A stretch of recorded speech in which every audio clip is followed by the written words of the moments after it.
L'histoire commence lorsqu'un homme se réveille et se demande où il se trouve. Une femme se tient debout devant lui, et il se demande si c'est sa mère. Il se rend compte que cela ne peut pas être elle, car elle ne ressemble en rien à sa mère, et il remarque qu'il peut à peine bouger. Les choses deviennent encore plus mystérieuses lorsqu'il remarque qu'il y a un écran flottant devant lui. Plusieurs attributs apparaissent sur l'écran, et il se demande s'ils sont censés représenter ses statistiques. Cette prise de conscience le déçoit beaucoup, car il remarque que son niveau est redescendu à 1. Ce qui est encore plus étrange, c'est qu'il n'a pas de nom. À ce moment-là, un homme que la femme appelle « Sa Majesté » apparaît, et le garçon se demande si cet homme est une sorte d'empereur. L'empereur déclare que ce garçon s'appellera Noah et qu'il portera le titre de 13e prince impérial. On informe l'empereur que Noah a une affinité pour la magie de l'eau, il décide donc que Noah régnera sur le territoire appelé Almria. Ce domaine lui conviendra parfaitement, car c'est le territoire où réside le clan de l'eau. Noah remarque que les choses changent sur son écran, mais il ne comprend pas ce que cela signifie, car il n'a jamais vu de telles valeurs auparavant. L'empereur veut voir les compétences de Noah, alors le prêtre les révèle. Tout le monde dans la pièce est alors choqué par ce que montre son écran de statut. Noah ne comprend pas ce que cela signifie, mais il remarque que les valeurs à côté de son attribut ont changé. Tout le monde dans la pièce continue de halter d'étonnement, car Noah a un attribut au double S. Même la mère de Noah est incrédule, car cette statistique est bien plus élevée que lorsqu'il est né il y a peu. Le prêtre est complètement perdu pour trouver les mots, se demandant si cela signifie que Noah s'est déjà éveillé.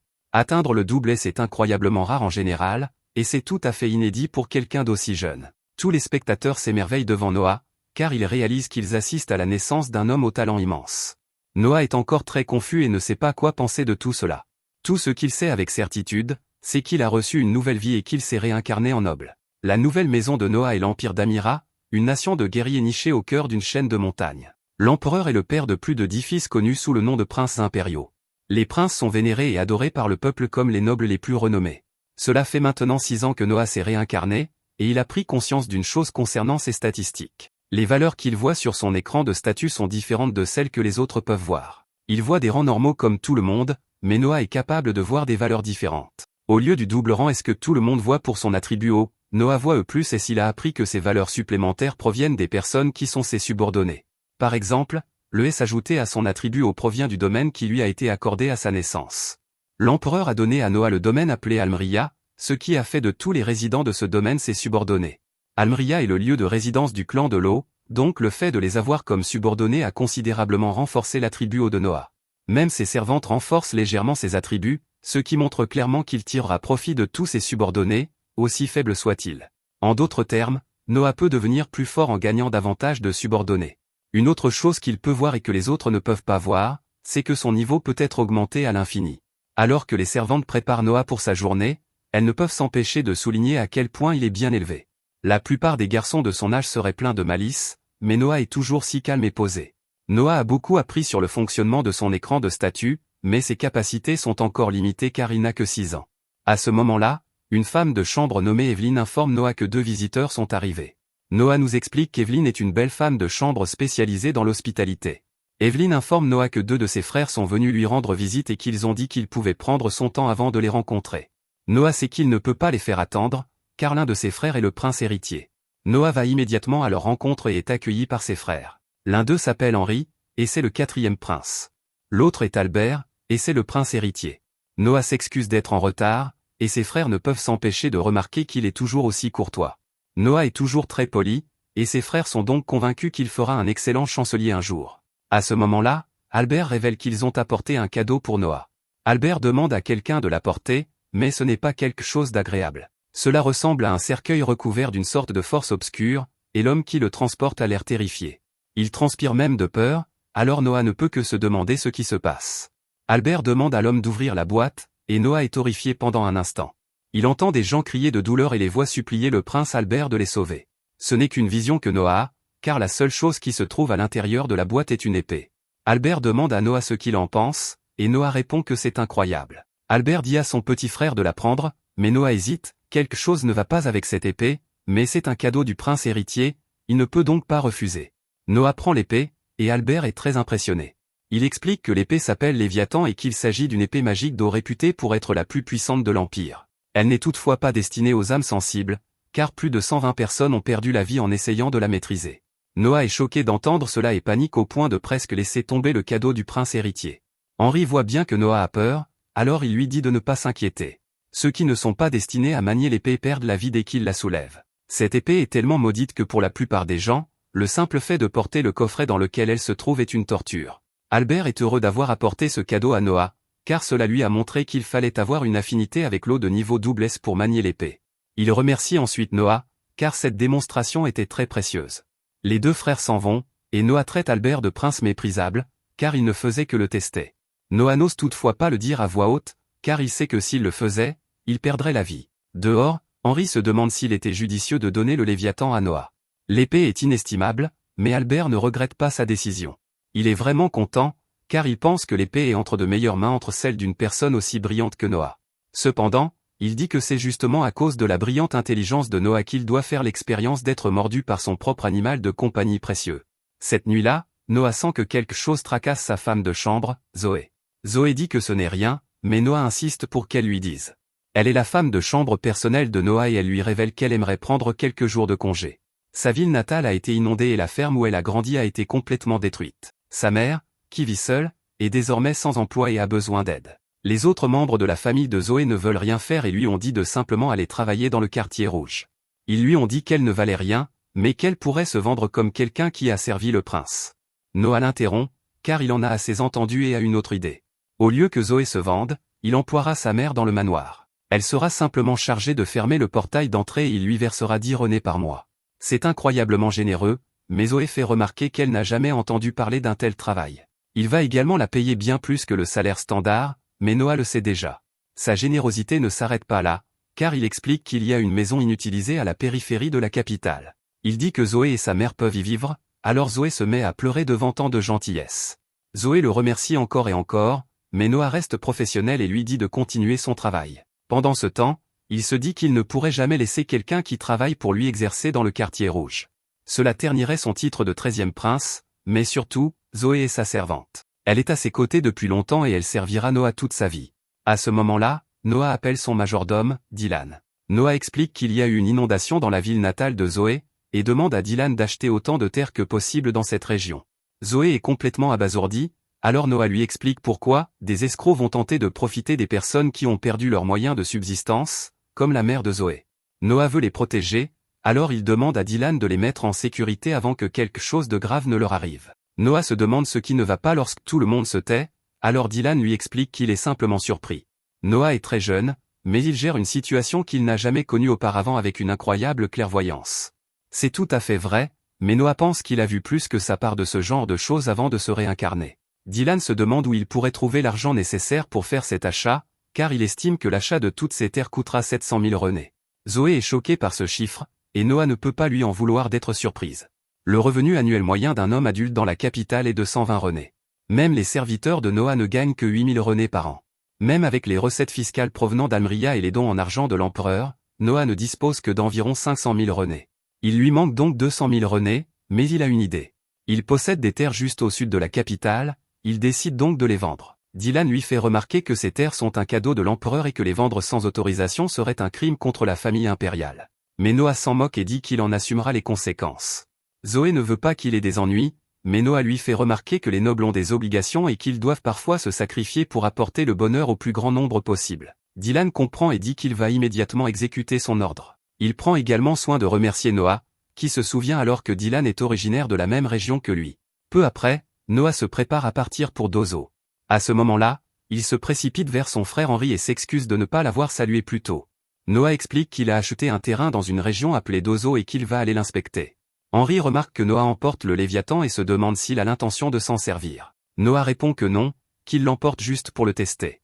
Il a senti une sorte de pouvoir dans l'épée la première fois qu'il l'a tenue, mais il ne l'a plus ressenti depuis. Noah l'a emporté avec lui pour voir s'il le ressentirait à nouveau. Henri est en fait venu parler de l'épée parce qu'il s'est renseigné à son sujet. Albert a dit des choses étranges à son sujet, alors Henri a décidé d'enquêter. Il a découvert que le Léviathan semblait avoir sa propre volonté et qu'il n'obéissait qu'à celui qui le reconnaissait comme son maître. Noah considère l'épée comme un chien enragé, ce qui signifie qu'il devra gagner sa reconnaissance. Henri dit à Noah de la garder avec lui s'il le faut, mais le met en garde contre son utilisation. Il ne donne aucun détail et dit seulement à Noah que sa vie prendra fin s'il essaie de l'utiliser. Peu après, Noah arrive à Dozo, et Zoé est horrifiée de voir l'étendue des dégâts. Les maisons sont complètement détruites, et Noah en conclut qu'il sera plus difficile qu'il ne le pensait d'acheter le terrain. Les titres de propriété ont probablement été détruits, ils devront donc les acheter à partir de la liste détenue par les services administratifs. Dylan et Zoé sont tous deux stupéfaits que Noah ait pu déterminer tout cela d'un seul coup d'œil. Noah dit à Dylan de se dépêcher d'aller au bureau et qu'il prendra ses responsabilités si quelque chose arrive. Noah demande ensuite à Zoé de lui faire visiter les lieux afin qu'il puisse inspecter le terrain. Les légumes racines ont déjà commencé à pourrir, Noah en conclut donc qu'il n'y aura pas de récolte cette année. Zoé lui dit qu'il pourrait être dangereux de rester ici, mais Noah s'en moque. Si elle essaie de l'en empêcher à cause des mauvaises personnes qui pourraient se trouver ici, il s'enfuira seul pendant la nuit. À ce moment-là, ils entendent une cloche et Zoé explique que de la nourriture est distribuée aux sans-abri. Cela signifie que l'Empire fait son travail pour aider la population, mais la nourriture est très fade. Ce n'est guère plus que de l'eau bouillie et le goût est horrible. Noah est contrarié parce qu'elle est déjà avariée, mais les gens savent qu'ils ne peuvent pas en demander trop. Ils disent qu'ils ont déjà de la chance de pouvoir manger, alors ils acceptent tout ce qu'on leur donne. Noah n'arrive toujours pas à croire que l'Empire distribue de la nourriture avariée, mais son interlocuteur commence à s'inquiéter, quelqu'un est arrivé pour une inspection, et il s'agit d'un représentant du gouvernement local. Il s'agit de Lord Gerald, qui va vérifier la nourriture. Il se contente de la regarder et décide qu'elle lui semble correcte. Elle sent si mauvais qu'il doit se couvrir le nez, mais il l'approuve quand même. Noah ne laisse pas passer cela et souligne que Lord Gerald doit recevoir des pots de vin. Dylan et Zoé sont horrifiés de voir Noah parler ainsi à ce noble, mais il est trop tard. Noah accuse Gerald de ne se soucier absolument pas du peuple et affirme que la seule raison pour laquelle il a embauché ces personnes pour distribuer de la nourriture était pour pouvoir détourner une partie de l'argent. Gerald ne le nie pas et explique que c'est un travail difficile. Cela demande beaucoup d'efforts, donc recevoir de l'argent en échange est un privilège accordé à ceux qui donnent tant. Ces hommes éclatent alors de rire lorsqu'il dit que ce gamin vient d'apprendre une bonne leçon. Noah ne rit pas, cependant, et il n'aime pas le ton condescendant de Gerald. Noah est clairement en colère, et nous voyons que quelque chose arrive au Léviathan. Noah explique que s'enrichir grâce aux rations destinées aux victimes de catastrophes est un crime, mais Gerald n'apprécie pas du tout cela. Il explique qu'insulter Noah revient à insulter Siron, le souverain de tout ce territoire. Il se demande si Noah sait qui il est, mais Noah l'interrompt. Noah dit que les types qui tyrannisent les faibles pour gagner plus de pouvoir le dégoûtent. La colère de Noah continue de monter, et nous voyons que l'obscurité autour de son épée commence à s'étendre. Gerald rappelle à Noah un chien en colère, ce qui lui fait penser au Léviathan. Noah s'apprête à prononcer la punition de Gerald, mais Gerald est lui-même en colère. Il s'apprête à attaquer Noah, mais Noah annonce que la punition de Gerald sera la mort. Alors que la tension atteint son paroxysme, le Léviathan fond sur notre héros. Zoé est horrifiée, pensant qu'il l'a transpercé, mais l'épée s'est en fait arrêtée juste à côté de Noah. Noah comprend que le Léviathan est en colère parce qu'il a associé son nom à un déchet comme Gerald. Il dit que si l'épée est vraiment en colère, alors il veut qu'elle lui montre sa force. À ce moment-là, le Léviathan libère son pouvoir et commence à consumer notre héros. Noah se débat, car il ressent une douleur intense, et il reconnaît à quel point l'épée est puissante. Il est clair que le Léviathan tente de soumettre Noah en lui prouvant sa puissance. Il veut que Noah admette qu'il est faible par rapport à lui, mais Noah est déçu. Il souligne que les forts ne font étalage de leur puissance que devant les faibles, car ils craignent quelqu'un d'encore plus fort. Noah subit beaucoup de dégâts à cause de l'épée, mais il parvient à y résister. Il déclare que si quelqu'un est avec beaucoup de pouvoir, il doit l'utiliser pour le bien du peuple. Il annonce que c'est son privilège en tant que noble et parvient à s'emparer de l'épée. Noah ordonne au Léviathan de lui obéir, ce que fait l'épée. Gerald poursuit son attaque, mais il n'est pas de taille face à Noah et sa nouvelle épée. Noah, impitoyable, décapite Gerald, et les chevaliers décident qu'ils doivent éliminer le garçon. Noah n'a encore montré qu'une infime partie de son pouvoir, et il lance alors une attaque qui stupéfie tout le monde. Il invoque un gigantesque pilier d'eau qui creuse un énorme trou dans le sol. Les dégâts sont si importants que le fond du trou est invisible, et Noah dit au Léviathan que son pouvoir est fou. À ce moment-là, d'autres chevaliers arrivent, et les distributeurs de nourriture leur annoncent qu'un enfant a éliminé leur Gerald. Le capitaine des chevaliers s'appelle Rowan, et il s'incline immédiatement devant le 13e prince. Noah est surpris de voir que quelqu'un le reconnaît, et Rowan s'excuse pour la façon dont il a été traité. Rowan n'a été envoyé ici que récemment, et il est en fait un serviteur du prince Henri. Tout le monde est confus, alors Rowan leur dit qu'il se trouve en présence du 13e prince. Ils s'inclinent tous devant lui, mais Noah est préoccupé par autre chose. Il explique que quelqu'un a engagé ses distributeurs de nourriture pour toucher des pots de vin, alors il a puni l'homme qui était derrière tout cela.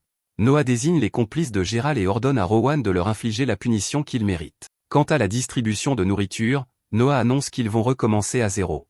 Il dit qu'à partir de maintenant, la soupe sera beaucoup plus épaisse et fraîchement préparée.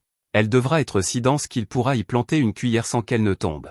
Rowan promet de s'en occuper, et les villageois n'arrivent pas à croire qu'ils vont enfin pouvoir manger de la vraie nourriture. Ils acclament tous le prince Noah, et Zoé dit qu'il est vraiment incroyable. Ailleurs, Albert est informé de ce qui s'est passé. Il se rend compte que non seulement Noah n'a pas été mordu, mais que le chien enragé s'est en fait soumis à lui. Albert n'aurait jamais pu imaginer cela, et il en conclut que Noah pourrait être encore plus utile qu'il ne le pensait. Peu après, Noah est convoqué pour rencontrer l'empereur. Ce dernier a appris que Noah avait vendu une partie des terres qu'il lui avait accordées et qu'il avait utilisé l'argent pour acheter un village entier. Noah ne peut le nier, alors il se prépare à recevoir sa punition. Il est cependant surpris lorsque l'empereur le remercie à la place. Les efforts de Noah ont empêché quiconque de profiter de l'inondation. Si cette catastrophe naturelle avait été suivie d'une catastrophe d'origine humaine, ils auraient dû mobiliser les ressources impériales pour nettoyer les dégâts. L'empereur se demande comment Noah a eu connaissance de l'inondation, et Noah lui explique que c'était simplement une coïncidence. Sa servante était originaire de ce village, et il a simplement agi rapidement. L'empereur a également entendu dire que Noah avait maîtrisé une épée magique d'eau dans ce village, et Noah n'arrive pas à croire qu'il soit au courant. Ce n'est pas tout ce qui le choque, car l'empereur déclare qu'il aimerait revoir les capacités de Noah. Le prêtre va vérifier, comme lorsque Noah est né, et il affiche l'écran de statut de Noah. Noah ne s'est pas vérifié depuis quelques jours, et il vient de réaliser quelque chose. Il s'avère que ce ne sont pas seulement ses subordonnés humains qui peuvent améliorer ses statistiques. Sa statistique d'eau a encore augmenté, et c'est parce que Noah a réussi à faire du Léviathan son subordonné. L'empereur est émerveillé, et Noah constate que son attribut d'eau est désormais de rang triple. L'empereur souhaite que Noah continue à l'aider, et Noah accepte. Plus tard, Noah va voir une chanteuse se produire, et nous apprenons qu'il a donné plus de travail à Zoé pour la remercier de son aide dans son village. Zoé fait du bon travail, et elle prête attention aux plus petits détails, donc il lui a donné plus de responsabilités. Noah est très intelligent dans la façon dont il choisit ses partisans, et il dit qu'on ne peut jamais avoir trop de personnes brillantes qui travaillent pour vous. Noah observe ensuite attentivement une chanteuse se produire devant une grande foule. Elle s'appelle Alishay, et Noah peut en déduire beaucoup sur elle par sa façon de chanter. Elle chante avec sincérité, et elle prend cela très au sérieux, ce qui signifie que c'est une fille très consciencieuse.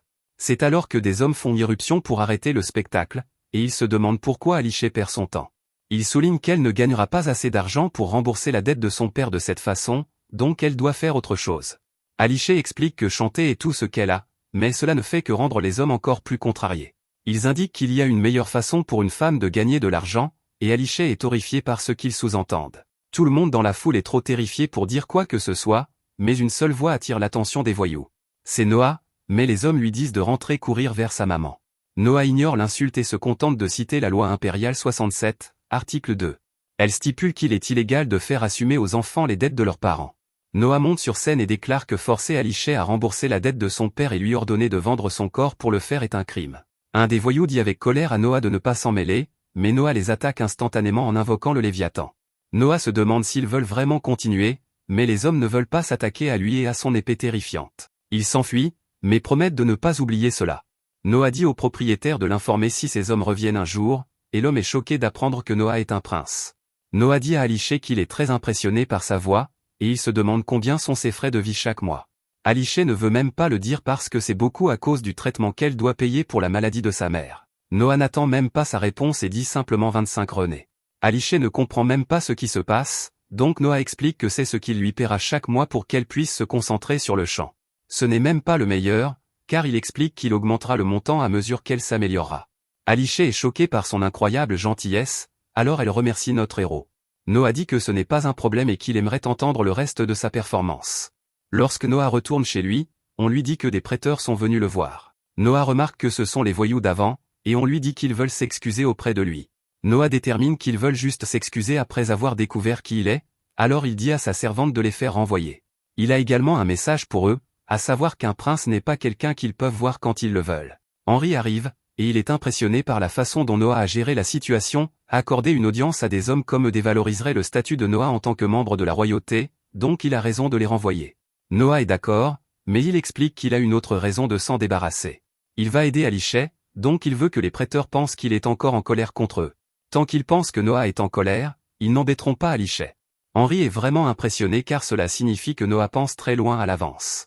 Il souligne que leurs frères Frank et Gary sont plus proches de l'âge de Noah, mais ils ne pensent pas du tout comme lui. Gary est le plus coupable de mauvaise conduite parce que, malgré tous les enseignements qu'il reçoit, il n'a toujours pas appris ses manières. Noah est sûr que ses frères apprendront assez tôt, mais au fond de lui, il n'en est pas si sûr. C'est alors que Henri change de conversation, car il aimerait reparler de l'épée magique. Il semble que Noah l'ait maîtrisée, et Noah en donne le mérite à Henri. C'est Henri qui a dit que le Léviathan a une volonté propre, et il avait raison. Henri ne peut que se demander comment Noah la transporte, car il se souvient que l'épée est énorme. C'est alors que Noah le choque en le faisant sortir de son siège en invoquant le Léviathan. Noah révèle qu'il cache l'épée dans sa manche en la réduisant à une taille minuscule. Henri n'a jamais rien vu de tel auparavant, et Noah explique que l'épée elle-même lui a appris à la réduire. C'est totalement sans précédent, et Henri ne peut pas le croire. Le Léviathan a été isolé comme trésor national pendant 2 siècles, et même les archives d'avant ne mentionnent rien à ce sujet. Henri le résume à Noah qui est tout simplement incroyable, et il le crédite d'avoir débloqué le véritable potentiel de l'épée. Cette nuit-là, nous voyons que les prêteurs s'inclinent toujours devant la porte. Cela fait des heures, donc les hommes perdent patience. Un homme commence à lancer des injures contre le château et dit à Noah de ne pas faire le fier en les ignorant. Les autres hommes essaient d'arrêter leur chef, mais ils jurent d'éliminer Noah pour les avoir ignorés. Noah utilise alors une nouvelle capacité, car il force les hommes à taire rien qu'en les fixant du regard. Henri peut dire que Noah a failli assommer ces hommes rien qu'en les regardant, donc il ne peut que se demander ce que Noah a fait cette fois. Noah révèle qu'il a libéré juste un petit peu du pouvoir du Léviathan et l'a utilisé pour les menacer. Un peu plus tard, Noah arrive dans une salle et est accueilli par Redok. Lorsqu'il entre dans le bâtiment, tout le monde commence à applaudir pour lui, et il parle du fait qu'il est le 13e prince. Il a l'air si digne pour quelqu'un de son âge, et il est clair qu'il est le fils du roi. Redok se demande ce que Noah porte à sa taille, donc Noah explique que c'était un cadeau du prince héritier. Il dit simplement que c'est le Léviathan, et tout le monde est choqué. Cette épée est un trésor national, et tout le monde est émerveillé car c'était un cadeau direct du prince héritier. Un imbécile dans la foule dit que c'est probablement juste une réplique jouet, mais il est horrifié quand il réalise que Noah l'a blessé. Le Léviathan lui-même est encore plus contrarié que Noah, et il ne peut pas retenir sa soif de sang. Son obscurité se propage dans toute la pièce, donc Noah doit ordonner de se retenir. Le Léviathan obéit immédiatement aux ordres de Noah et retire son pouvoir obscur avant que quiconque ne perde la vie. Noah détermine que le Léviathan était en colère parce que son maître a été insulté, mais ce n'est pas acceptable. Noah dit à l'épée qu'il apprécie sa loyauté, mais il dit qu'elle est allée trop loin. Redok est étonnamment satisfait de la démonstration, car il est sûr que tout le monde a senti qu'ils étaient très proches de perdre la vie.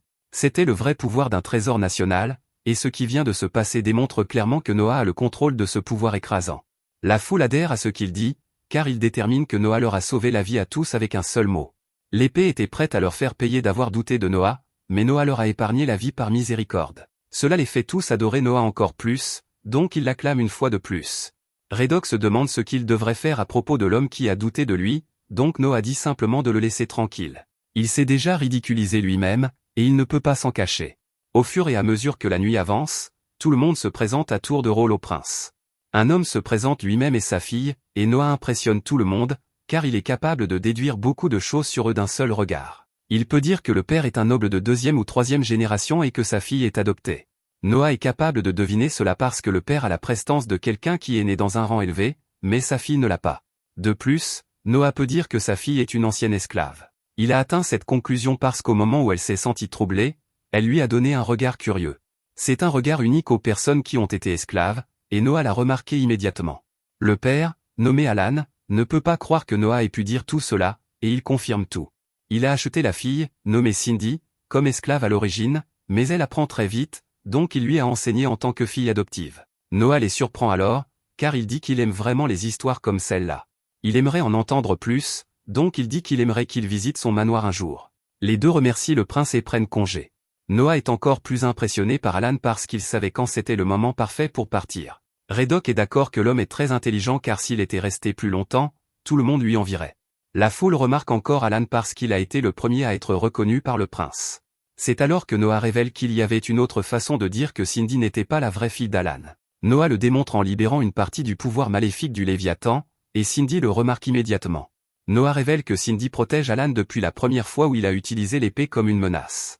Une fille de son âge serait normalement celle qui est protégée, mais elle n'est pas une fille ordinaire. Redok est choqué parce que Noah le savait depuis le tout début, et il dit qu'il n'a jamais été aussi impressionné par qui que ce soit auparavant. Le lendemain, Noah est accueilli par le 8e prince, nommé Oscar. Noah dit qu'il est juste sorti se promener, donc Oscar dit qu'il devrait le rejoindre dans une chasse au trésor. Noah accepte, donc il se dirige vers Cobalt Street. Noah a entendu parler de cet endroit avant parce qu'on dit que des antiquités de tout l'Empire peuvent être trouvées ici. Oscar dit que c'est vrai, mais il peut aussi y avoir beaucoup de contrefaçons. Trouver le vrai trésor parmi eux est quelque chose que tout noble devrait pouvoir faire. Les hommes passent la journée à chercher de grands trésors, mais à la fin, ils ne trouvent rien de bon. Oscar appelle cela de la malchance, et il est surpris quand Noah achète quelque chose. C'est un livre bon marché qui ne coûte que 3 renés, donc Oscar suppose que Noah l'a acheté juste parce que c'était une bonne affaire. Noah dit que le livre l'a juste rendu curieux, et Oscar est choqué quand il réalise ce que c'est vraiment.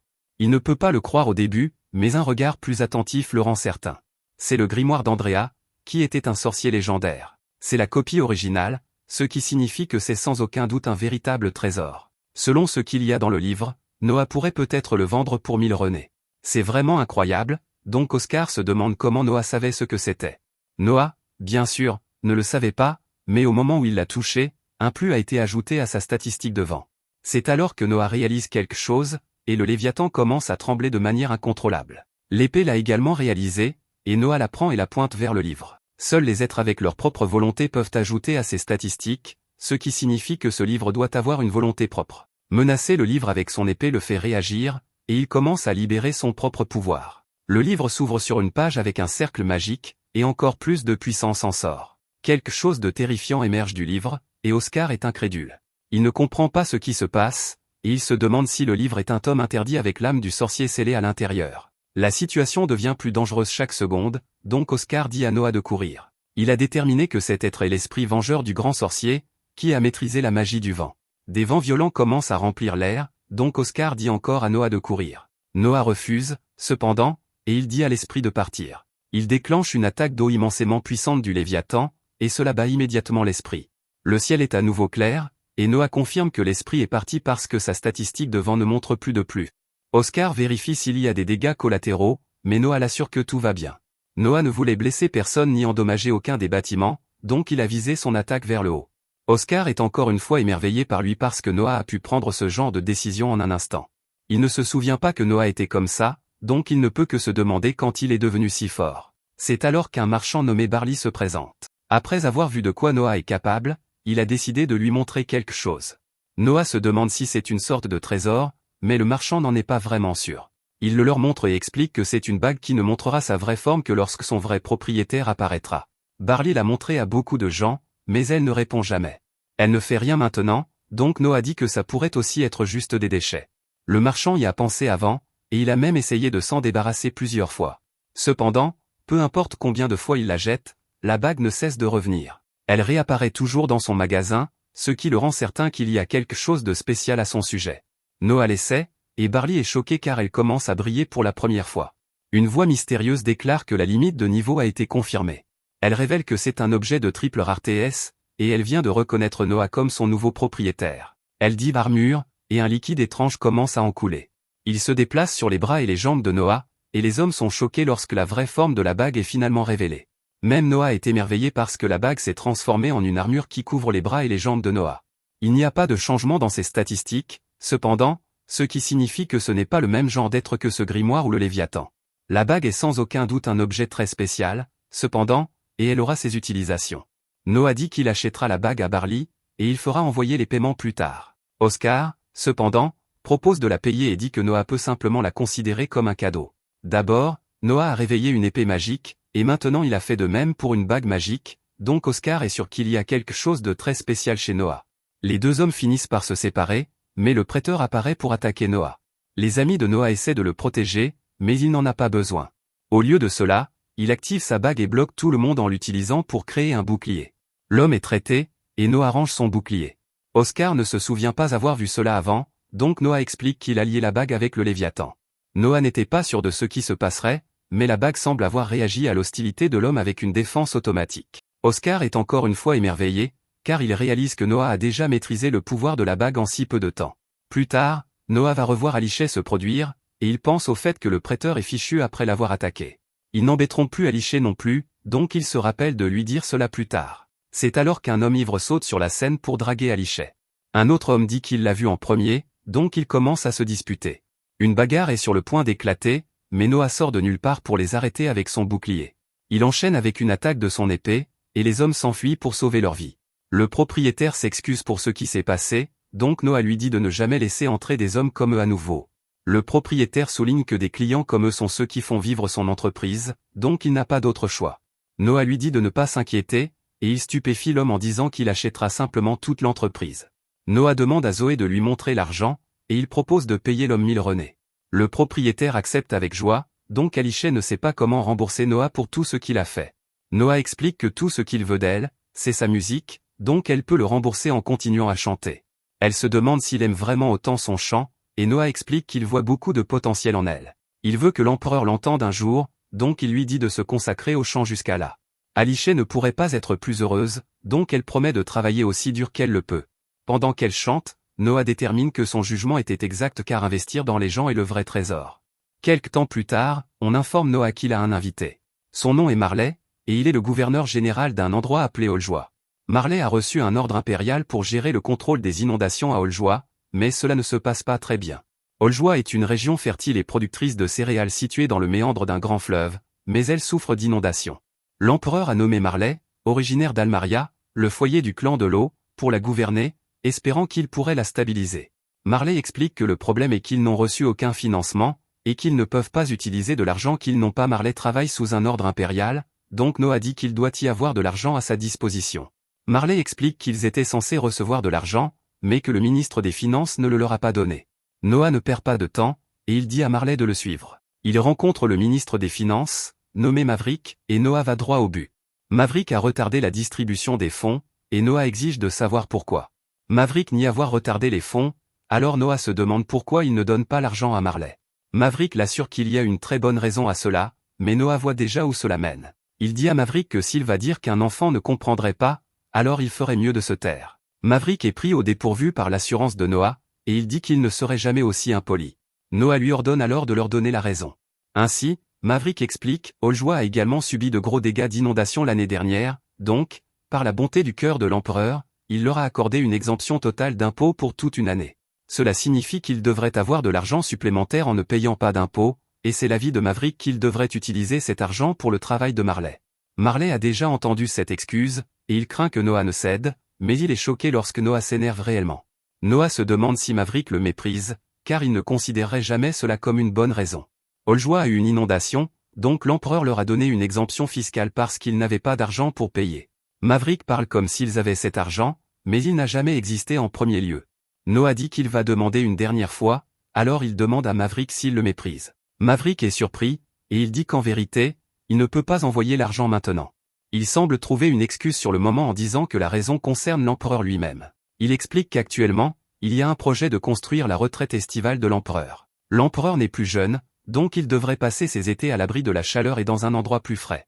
Ce n'est qu'une retraite, mais c'est pour l'empereur, donc ils ont décidé de lui construire une villa royale. Cela signifie construire une ville entière que l'empereur pourra probablement appeler sa villa, et cela nécessite une somme d'argent considérable. Marley entend qu'il implique l'empereur, donc il craint que Noah ne cède sûrement cette fois, mais Noah le choque encore une fois. Noah interrompt l'explication de Maverick et lui dit de se taire. Noah dit que Maverick commet un grave crime contre la famille royale, et Maverick est terrifié. Le fait que Maverick dise qu'ils n'ont pas assez d'argent est ridicule, et Noah se demande si Maverick pense que l'empereur est une sorte d'idiot. C'est la dernière chose que Maverick voudrait qu'il pense, donc il s'excuse pour le malentendu. Noah lui dit simplement de distribuer les fonds, et il menace de faire appel à l'empereur lui-même s'il ne le fait pas. Maverick est terrifié à cette idée, alors il dit qu'il fournira immédiatement des fonds à Auljoie. Marley est complètement choqué parce que Noah a fait plier le ministre des Finances sans lever le petit doigt. Il dit à Noah que sa manière de négocier est brillante, il a pris Maverick dans ses mensonges et contradictions avec une maîtrise verbale. Noah a son admiration la plus totale, et tout ce qu'il peut faire maintenant est de s'incliner devant lui. Marley le remercie et dit qu'il va se dépêcher de retourner et de procéder aux mesures de contrôle des inondations. Après son départ, on informe Noah que l'empereur veut le voir. L'empereur dit qu'il a bien fait, car il a entendu que Noah a repris Maverick lors d'une négociation. Cela vient juste de se passer, donc Noah ne peut que se demander comment l'empereur est déjà au courant. Noah est incroyablement humble, donc il dit qu'il n'a fait que ce que n'importe qui ferait. L'empereur est d'accord, mais il souligne que ce qui est naturel ne vient pas toujours facilement. Il y a beaucoup de beaux parleurs qui savent utiliser la flatterie, donc peu de gens peuvent faire ce qui est juste avec une aisance naturelle. L'empereur pose sa main sur la tête de Noah et dit que ce qu'il fait est très impressionnant pour quelqu'un qui n'a que 6 ans. Il voit que le Léviathan est plus petit qu'avant, et il est impressionné que Noah ait pu le maîtriser. L'épée magique a une histoire très sombre, donc l'idée que Noah la maîtrise pleinement ne peut être décrite que comme remarquable. Noah sait exactement de quoi il parle, car s'il n'avait pas arrêté le Léviathan l'autre jour, il aurait éliminé tout le monde à la fête. L'empereur pense que ce serait une bonne idée pour Noah d'apprendre quelques techniques pour manier une épée, donc il a convoqué un instructeur d'escrime. Son nom est Damien Noble, et il est le plus grand épéiste de l'Empire. On dit que personne ne peut égaler ses compétences, donc Noah promet d'apprendre tout ce qu'il peut de lui. Noble demande immédiatement un assaut avec Noah, et l'empereur est surpris car Noah ne connaît encore rien à l'escrime. Noble lui dit de ne pas s'inquiéter, car il a seulement l'intention d'observer l'aptitude de Noah, pas sa technique. L'empereur l'autorise, donc Noah réalise que ce type a clairement la confiance de son père. Leur assaut commence, et Noble dit à Noah de l'attaquer comme il le veut. Noah se prépare, et il est surpris de sentir que le Léviathan tremble d'excitation. Les deux combattants s'affrontent, et Noah remarque que les souvenirs du Léviathan affluent en lui. Ce sont les souvenirs de tous ses anciens propriétaires, et cela inclut leur capacité de combat. Noah parvient à arracher l'épée des mains de Noble, et il détermine que c'est vraiment une épée magique qui choisit son propre maître. Ses anciens propriétaires devaient être très compétents, et maintenant Noah manie ce pouvoir. Noble s'excuse auprès de l'empereur car il n'a rien à apprendre au prince. La force et la vitesse de Noah sont définitivement celles d'un enfant, mais il l'a désarmé en utilisant la technique seule. La raison pour laquelle Noble n'a rien à lui apprendre est que Noah possède déjà la compétence en escrime d'un maître. L'empereur ne peut que rire, car il est une fois de plus impressionné par son fils incroyable. Il a une idée et dit qu'il va faire de Noah un juge lors de l'examen de sélection des chevaliers de cette année. Il pense qu'il n'y a personne de mieux adapté pour ce travail, donc Noah accepte. L'examen de sélection des chevaliers est un événement annuel impliquant des participants de tous les coins de l'Empire. Pour cet empire, une nation de guerriers qui chérit son armée, on dit que la voie du guerrier est le seul chemin vers le succès. Lors de l'examen, les combattants qui remportent les préliminaires régionales se rencontrent dans la capitale pour les batailles finales. Celui qui émerge victorieux gagne le titre de chevalier et rejoint immédiatement les rangs supérieurs de la société. Le premier travail du nouveau chevalier est de devenir un subordonné du juge en chef. Cela signifie que Noah aura un puissant chevalier sous ses ordres, et il a très hâte. Avec un chevalier talentueux à son service, Noah sait qu'il deviendra encore plus fort. On ne peut pas dire à quel point cela augmentera ses statistiques, et il a hâte de le découvrir. La première décision que le juge en chef doit prendre est de savoir comment il jugera l'événement. Les gagnants seront soit décidés par un tournoi toute ronde soit par élimination. Noah dit qu'il n'a qu'une seule demande, et explique qu'il veut supprimer les préliminaires régionales. Ainsi, il pourra faire tous les jugements ici dans la capitale et tout voir de ses propres yeux. L'empereur ne peut que se demander pourquoi, donc Noah explique que leur nation est vaste, il ne peut pas observer toutes les préliminaires dans chaque région, et il ne voudrait pas que de forts candidats soient exclus pour des raisons aléatoires. Il ne veut laisser aucune pierre non retournée, et il ne veut tout simplement pas passer à côté de bons talents. L'empereur est ravi d'entendre cela, donc il dit à Noah de faire comme il lui plaît. Plus tard, Noah se demande s'il y a des participants à l'examen de sélection des chevaliers dans le village de Zoé. Zoé confirme qu'il n'y en a qu'un que leur village envoie à l'examen chaque année. Noah explique qu'il a supprimé les préliminaires régionales cette année, donc son village peut envoyer plus de participants. Zoé est prise au dépourvu, donc Noah se demande ce qui ne va pas. Elle dit que ce n'est rien, mais Noah peut voir qu'elle veut dire quelque chose. Il l'assure qu'il n'est pas en colère ou quoi que ce soit, il veut juste savoir ce qu'elle pense. Zoé explique que la raison pour laquelle son village n'envoie qu'un seul challenger est qu'ils ne peuvent pas se permettre les frais de voyage et d'hébergement. Tout coûte plus cher dans la capitale, donc il faut des dons de tous les villageois juste pour envoyer un challenger. C'est exactement le genre de choses que Noah voulait savoir, car cela pourrait l'empêcher de trouver le meilleur concurrent absolu. Noah veut choisir parmi autant de personnes que possible, et ce ne serait pas bon de passer à côté de talents pour ce genre de raisons. Il ne veut pas qu'un seul challenger dans la nation soit laissé de côté, donc il dit qu'il couvrira tous les frais de voyage et d'hébergement. Zoé souligne que cela coûterait une somme considérable d'argent, mais Noah a un plan. Il ordonne à Dylan de découvrir combien de maisons vacantes il y a dans la capitale et de les acheter toutes. S'il n'y a pas assez de maisons, alors ils construiront un dortoir. Quant au repas, il dit à Dylan de parler à tous les marchands avec lesquels ils ont des relations. Noah dit qu'il parlera même avec certains d'entre lui-même, et Zoé est encore une fois émerveillée par lui. Quelque temps plus tard, Noah ne peut pas le croire lorsqu'il voit la facture pour toute la nourriture qui va nourrir chaque participant. Ce n'est pas du tout autant qu'il l'avait imaginé, donc Alan explique qu'ils ont fait une énorme réduction car c'est une demande du 13e prince. Noah n'y croit pas, et il est sûr qu'Alan ment, les marchands ne donnent pas d'argent par simple compassion, donc Noah se demande ce qu'Alan veut de lui. Noah a encore raison, et Alan ne peut pas croire qu'un garçon de son âge comprenne si bien le monde. Alan avoue et explique ce qu'il veut, il y a un examen de placement professionnel organisé à peu près à la même échelle que l'examen de sélection des chevaliers.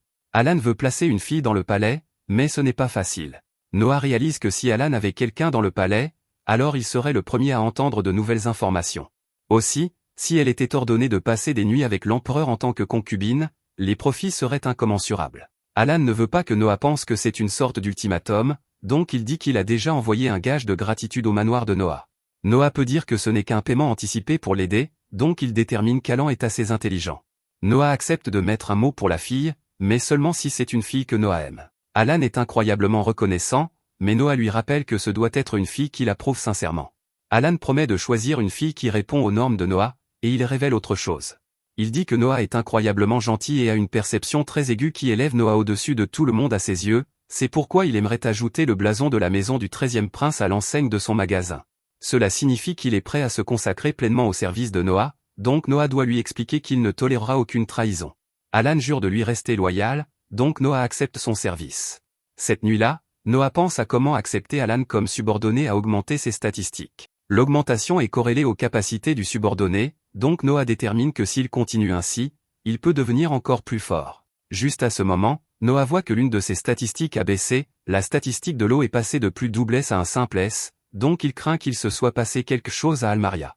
Il détermine que cette affaire est urgente, donc il ordonne à Zoé de dire à son chauffeur de se rendre au palais de l'empereur. Noah informe l'empereur qu'il y a eu une sorte de changement à Almaria, donc l'empereur se demande comment il le savait.